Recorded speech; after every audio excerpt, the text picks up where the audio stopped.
Perencanaan kematangan karir. Pasti setiap orang mempunyai cita-cita dan karir yang ingin dicapai. Tapi, apa kamu tahu bagaimana cara mengetahui karir dan cocoknya kita itu di bidang apa di karir itu? Terus kalau misalnya kita sudah tahu karirnya kita seperti apa, gimana caranya supaya kita bisa tetap di karir itu dan mengembangkan potensi kita di karir tersebut. Halo semuanya, apa kabar? Assalamualaikum warahmatullahi wabarakatuh. Welcome to my first YouTube channel. Perkenalkan, nama saya Sela Tiara Maharani. Saya kuliah di jurusan Psikologi Pendidikan di salah satu universitas yang ada di Surabaya. Kali ini adalah channel YouTube pertama yang aku buat. Aku juga pengen sharing buat teman-teman yang lihat channel YouTube ini supaya tahu bagaimana perencanaan kematangan karir yang sebenarnya itu gimana. Tapi kita membicarakannya konteksnya di guru BK ya. Buat teman-teman semua yang masih di jenjang sekolah harus nonton ini ya. Kita mulai. Perencanaan kematangan karir itu bisa kita lihat di salah satu teknik karir namanya teknik genogram. Teknik genogram merupakan salah satu teknik untuk melihat perencanaan pemantapan karir kita. Jadi teknik genogram itu dilihatnya dari silsilah keluarga. Maksudnya gimana? Ya, kita melihat karirmu dari silsilah keluargamu. 3 generasi. Generasi yang pertama ada kakek dan nenek. Kakek dan nenekmu itu dulunya kerja apa? Sukanya sama kegiatan yang seperti apa? Generasi yang kedua dari ayah dan ibumu. Mama papamu, mami pipimu, dan lain-lain ya. Itu kerjanya apa dan kesukanya apa juga. Generasi yang terakhir atau generasi yang ketiga dari dirimu sendiri dan saudara-saudara kamu. Jadi kamu lihat tuh, saudara-saudara kamu itu biasanya sukanya sama kegiatan apa, lalu sekolahnya itu ambilnya jurusan apa, atau kuliahnya ambil di bidang apa. Oke, jadi udah tahu ya pengertian dari teknik genogram itu. Yang selanjutnya ada tujuan dari teknik genogram. Jadi tujuannya itu supaya melihat karir kamu itu kalau di keluarga kamu itu cocoknya di apa? Misal nih, ayah kamu dulunya angkatan laut, ibu kamu guru. Nah, nanti kamu sendiri atau saudaramu itu pasti nggak jauh-jauh dari di bidang militer atau di bidang pendidikan, gitu maksudnya. Nah, tujuan utamanya teknik genogram itu untuk melihat perencanaan pematangan karir kamu itu di mana. Tapi sebelum itu, karena kita di konteks pendidikan atau di sekolah, kita harus tahu dari guru BK-nya nih, guru BK itu sebelumnya harus melakukan tahap persiapan ya, Tahap persiapan itu guru BK mengambil need assessment dari siswa. Maksudnya apa? Need assessment mengumpulkan informasi atau data-data mengenai siswa, entah itu data minat atau bakatnya, data dari lingkungan keluarganya, atau identitas pribadi. Kemudian setelah guru BK itu tahu need assessment yang dibutuhkan siswa itu apa, yang kedua, guru BK harus menyusun RPL atau rencana pelaksanaan layanan. Contohnya seperti ini. Nah, oke, tahu ya. Jadi ada komponen layanan, kemudian ada tujuan dari layanan yang diberikan itu apa, terus medianya seperti apa, dan tahapan-tahapan dari tekniknya itu. Itu yang nanti kita bahas, teknik-tekniknya. Nah, setelah guru BK itu sudah tahu RPL-nya itu seperti apa, kemudian guru BK memanggil tuh siswanya yang bermasalah dari perencanaan kematangan karir tadi. Dipanggil, dikasih tahu kalau misalnya dia akan diberikan sebuah layanan berupa teknik genogram untuk mengetahui perencanaan pemantapan karirnya. Kalau misalnya si siswa dan si guru BK itu sudah deal, sudah menentukan tempat, waktu, dan hari apa aja yang akan dilakukan konseling itu tadi, baru kita mulai pelaksanaannya. Yang pertama, tahapan kegiatan konseling. Sebelumnya kalau misalnya guru BK dan siswa itu belum bertemu, kita harus melakukan pembinaan hubungan. Pembinaan hubungan itu isinya ada mengucapkan salam, memberikan sapaan, menyapa kabarnya bagaimana, terus mempersilahkan duduk. Jadi ketika guru BK itu ada di suatu kelas, lalu siswa itu tadi yang bermasalah itu datang, kita harus menyapa nih, gimana kabarnya? Kamu baik-baik saja kan? Ayo duduk dong, jangan berdiri aja, kayak gitu. Itu caranya, itu yang dinamakan pembinaan hubungan. Yang kedua yaitu ada penetapan struktur konseling. Kita harus tahu tujuan konselingnya itu apa, peran tugas konselor dan konseli itu apa, lalu pelaksanaan konselingnya itu bagaimana. Jadi kita harus mengutarakan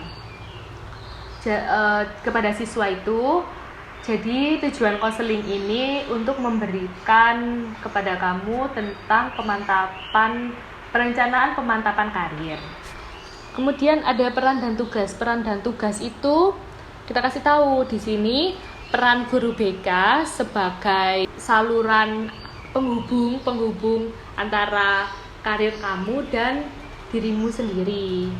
Terus perannya konseli di sini atau siswa itu dia sebagai menerima informasi-informasi dari guru BK itu tadi.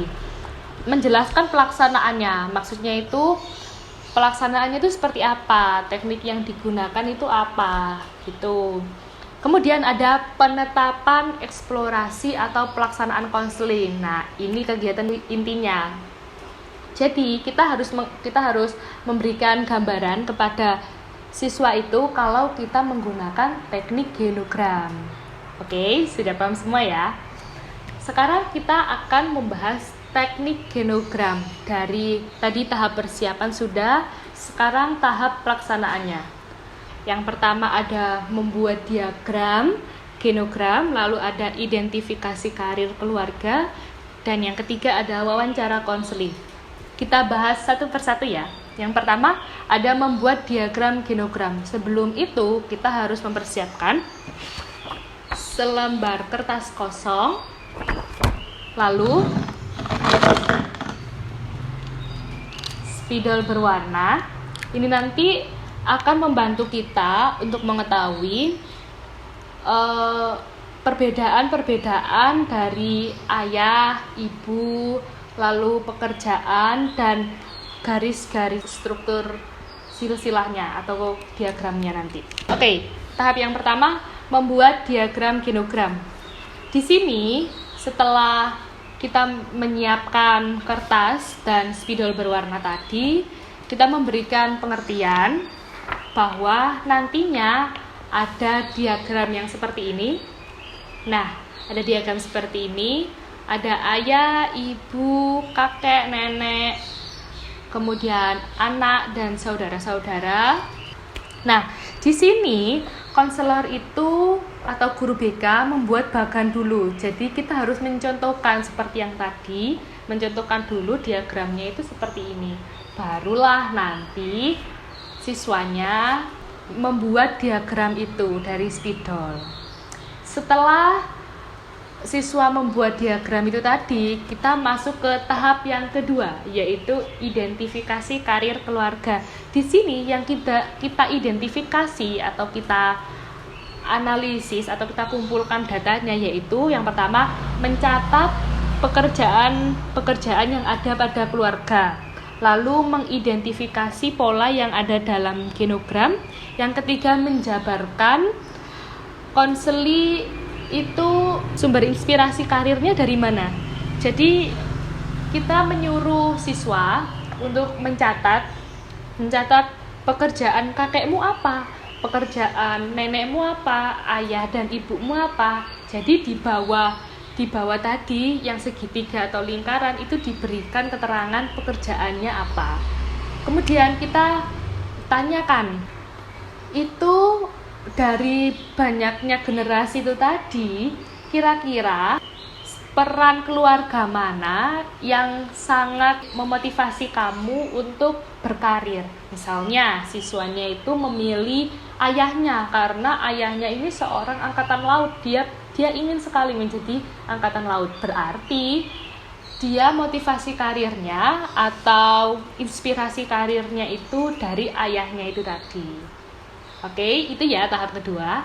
Kemudian ada tahap ketiga, wawancara konseli. Jadi setelah kita mengidentifikasi siswa itu tadi, kerjanya apa, ayah ibunya, kakek neneknya, mas-masnya atau adiknya, sekolahnya itu apa. Kemudian kita mewawancarai. Mewawancarainya itu ada rencana awal dari konseli. Kemudian ada alasan ketidakmampuan konseli, ada model pola hidup, ada keberhasilan anggota keluarga konseli. Kita bahas yang pertama dulu ya. Jadi wawancaranya tentang rencana awal. Setelah siswa itu tahu atau konseli itu tahu bahwa oh ternyata silsilah keluargaku itu seperti itu. Kita tanyakan, terus rencana awal kamu bagaimana? Gitu. Jadi rencananya itu dia pengen apa? Misal masih sekolah SMP atau SMA, kita tanyakan nanti kamu mau lanjut studinya kemana, mau jurusan apa, itu yang kita tanyakan, itu yang awal. Kemudian ada alasan ketidakmampuan, misal nih konselinya atau siswanya itu memilih karirnya berbeda dari silsilah keluarganya. Kalau tadi kan keluarganya angkatan laut dan guru, kemudian dia ingin mengambil petani. Kita beritahu bahwa dari silsilah keluargamu itu kebanyakan di bidang militer dan di bidang pendidikan. Lalu kamu mau mengambil di bidang pertanian, apakah bisa? Yang keempat yaitu keberhasilan anggota keluarga lah. Kita harus tahu kira-kira anggota keluargaku mana yang karirnya itu memang sukses. Contohnya kayak ayahnya tadi, ayahnya sukses nih di angkatan laut, sudah jadi jenderal atau letnan mungkin. Nah, itu yang kita kupas. Lah, teman-teman, yeay! Sudah selesai. Jadi tadi pelaksanaannya ada tahap 1, 2, dan tahap 3 ya. Terus kalau misalnya kita sudah melakukan tahapan-tahapannya, kita mau apa ya? Nah, akhirnya kita harus membuat proses pembuatan keputusan. Jadi di sini tuh konselor atau guru BK tuh membantu siswa untuk memahami dirinya, lingkungannya, dan dia itu bisa merencanakan dan mengembangkan karirnya. Jadi kalau dia sudah tahu tuh silsilah keluarganya seperti itu, langkah selanjutnya itu kita meyakinkan bahwa ini silsilah pekerjaan keluargamu itu seperti ini. Jadi kamu selanjutnya harus bisa merencanakan dan mengembangkan potensimu terkait silsilah keluarga itu tadi. Jadi tidak menutup kemungkinan bahwa silsilah keluarga itu tadi berpengaruh kepada karirnya anggota keluarga. Gitu teman-teman. Oke, yang selanjutnya ada evaluasi. Setelah siswa tersebut kita berikan konseling, kita berikan teknik genogram tadi, itu kita evaluasi. Kira-kira ketika kita melakukan wawancara konseling, melakukan pembuatan genogram, lalu mengidentifikasi silsilah keluarganya, itu kira-kira dia enjoy, menyenangkan, atau dia itu juga saling menukar pendapat. Kalau misalnya dia sudah aktif menukar pendapat atau dia melakukan perilaku-perilaku yang tampak bergembira atau menyenangkan, bisa dikatakan teknik yang kita lakukan itu berhasil. Gitu. Nah, Kalau misalnya teknik itu sudah berhasil ya, teknik henogram itu sudah berhasil, kita melakukan tindak lanjut. Tindak lanjutnya itu berupa apa? Kita harus melakukan atau memberikan layanan informasi dan orientasi kepada siswa itu tadi dalam rangka untuk melanjutkan perencanaan karirnya. Jadi tidak stuck smart atau tidak berhenti di situ saja, kita harus melakukan observasi ulang, lalu memberikan informasi mengenai karir-karir yang selanjutnya, atau kita juga bisa memberikan orientasi bahwa ini loh yang dinamakan karir, ini loh ada macam-macam pekerjaan, ada macam-macam jurusan. Seperti itu teman-teman. Sudah paham belum? Gitu ya. Jadi itulah tadi dari tahap pertama teknik henogram untuk mengetahui perencanaan pemantapan karir. Lalu ada dari pelaksanaannya, prosesnya seperti apa, lalu dari evaluasinya seperti apa, dan yang terakhir tindak lanjutnya seperti apa. Gitu ya. Oke, kayaknya cukup ya, segini aja penjelasan atau sharing-sharingnya kita. Nanti kalau misalnya teman-teman ada yang ingin ditanyakan atau ingin tahu lebih jelasnya lagi, bisa komen di bawah. Oke? Jangan lupa untuk like, comment, and subscribe. Terima kasih. Assalamualaikum warahmatullahi wabarakatuh.